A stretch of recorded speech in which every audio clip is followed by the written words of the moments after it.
Hello everyone, welcome to another edition of Dear Love Talk, the show that answers your questions on anything to do with relationships. I'm James. I'm Helena, and it couldn't be easier for you to get in contact with us. All you need to do is to email us on questions@lovetalkshow.tv. That's right, let's go straight.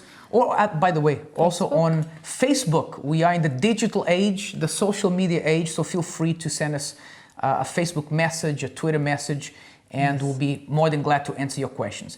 The first question comes from Antonia in Canning Town, and she says, my husband and I have broken up and gotten back together multiple times. We're currently trying to make things work again, but I'm not sure if this is still something I should pursue. All I can say, Antonia, is that when people break up, they break up for a reason, right? You don't break up for nothing. You break up because something is seriously wrong or potentially wrong with the relationship.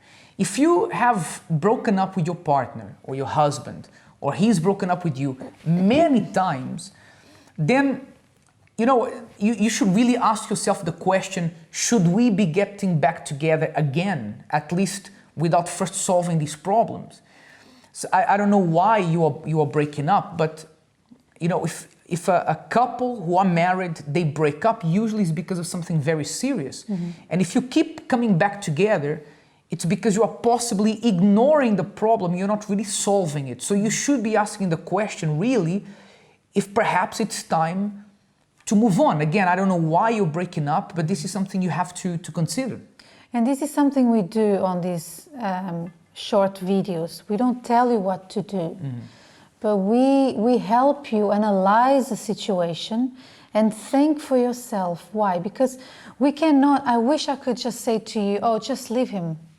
Or go back together and live in peace and everything and happily ever after. But it doesn't happen, it doesn't work that way. Yeah. So there must be a reason why you keep on separating and then coming back together. You need to be true to yourself, have a really frank conversation, because and then decide, because I know many couples, I know a few who come for advice, and they say, oh, he does this to me, but then we love each other so much.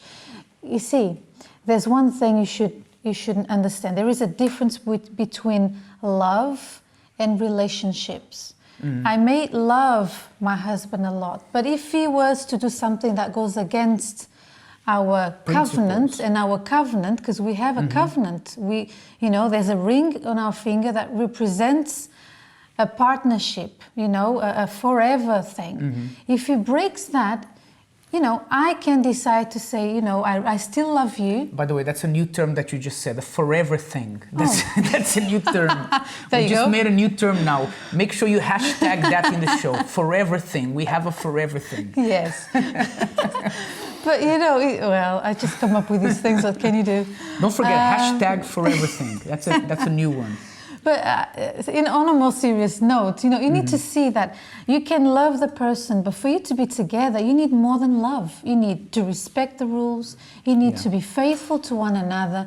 You need to be true to one another, and so much more. And the problem is, I think what could be happening is that you are trying all this multiple times of trying to get back together without solving the problem. Because the way it should work is, you try to solve the problem, and if you solve the problem, then you get back together because the problem is no longer there.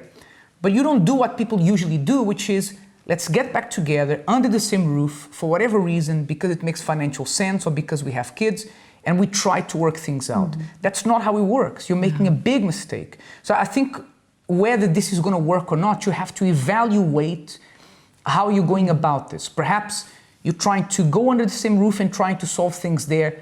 That's not how it works. First, you try to solve whatever problem led you to separate all those times. And if you can't find a solution for that, then perhaps you have to think, perhaps it's a good idea now for us to move on. Yeah. Again, only you can answer that question. And remember, love tolerates all. When you think of love, I love the person regardless of him being like this or like that. But a relationship doesn't tolerate all, because there have to be rules. Absolutely. And if those rules are not respected, rules of nature, rules of everything, then it's not going to happen. You will always break up and go back together. Exactly. If the rules are not followed, it's not going to be a forever thing. Oh no.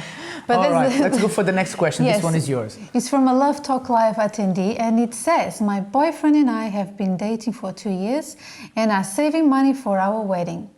I understand that we need to work harder now than ever, but I hardly see him, and he says, I am constantly nagging for attention.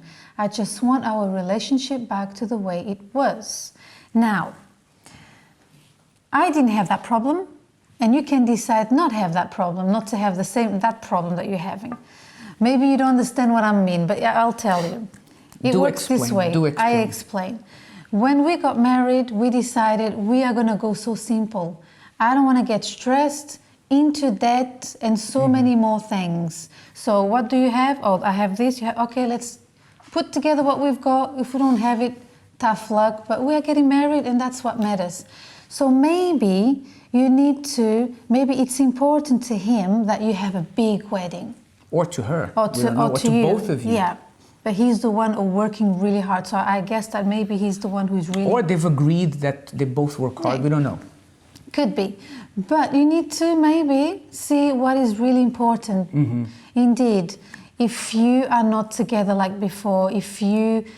of course, you should avoid... Don't nag at your man because, it doesn't work. First of all, they don't listen. Second of all, you are wasting your energy and your time, right? I don't know. Yes. You tell me. Yes, it's been tested.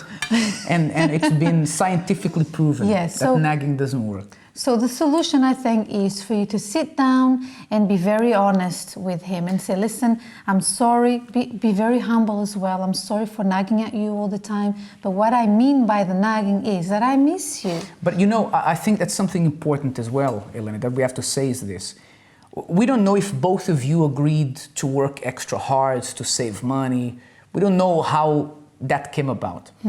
But if you are working extra hard to save money for a wedding, then certainly this period that you're not so free to see each other is not going to last forever. If you're getting married in 6 months, that's just 6 months. And if you can take that for another 6 months that you're working a little bit harder, and him as well, but you have a goal in sight. I think when this becomes destructive is when people start working, with no goal. With no goal or time frame. But if you say, look, we're getting married in 6 months, we need to put together 5,000 pounds. Let's try to work as hard as we can, and we sacrifice a little bit more of our time, but we know that when we get married, we don't depend on anybody else's money. We are independent, and we have no headaches, right? If that's the case, then don't worry. Just agree with him that this is something for that period of time, and try to move on.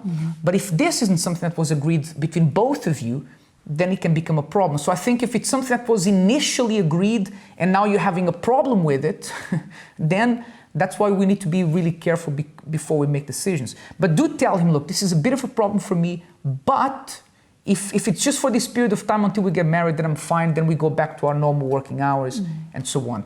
But I think it's important when sacrifices are made in the relationship, Lena, that they're made and there's a clear goal in sight. And so both agree on that. Exactly.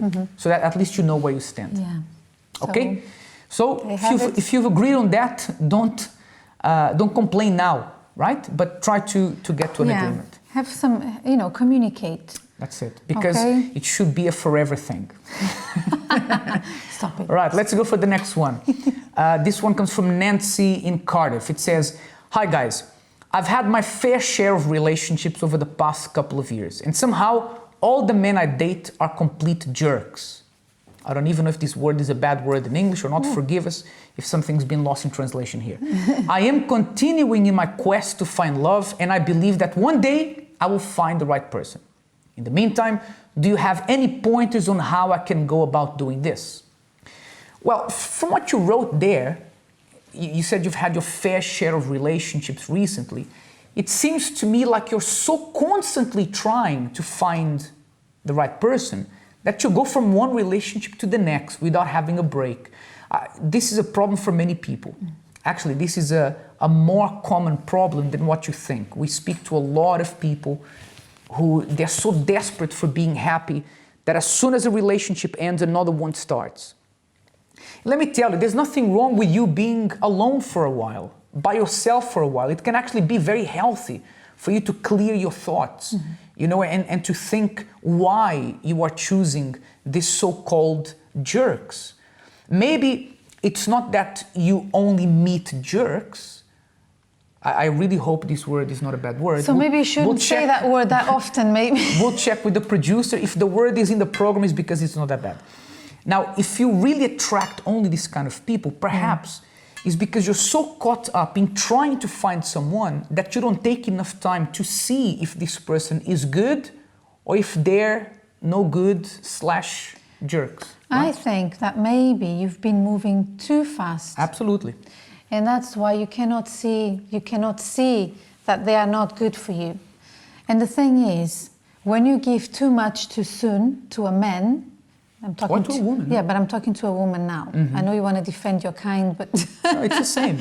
But you know what I mean. You know, to a man, then it's hard for you to see what is in front of you. It's hard for you to see that the person is not suitable for you. The British say it's hard to see the wood from the trees. Yeah, well, the wood from the trees. Well, okay. So, yeah, so it's hard for you to see because you are so emotionally involved. And maybe the guy isn't.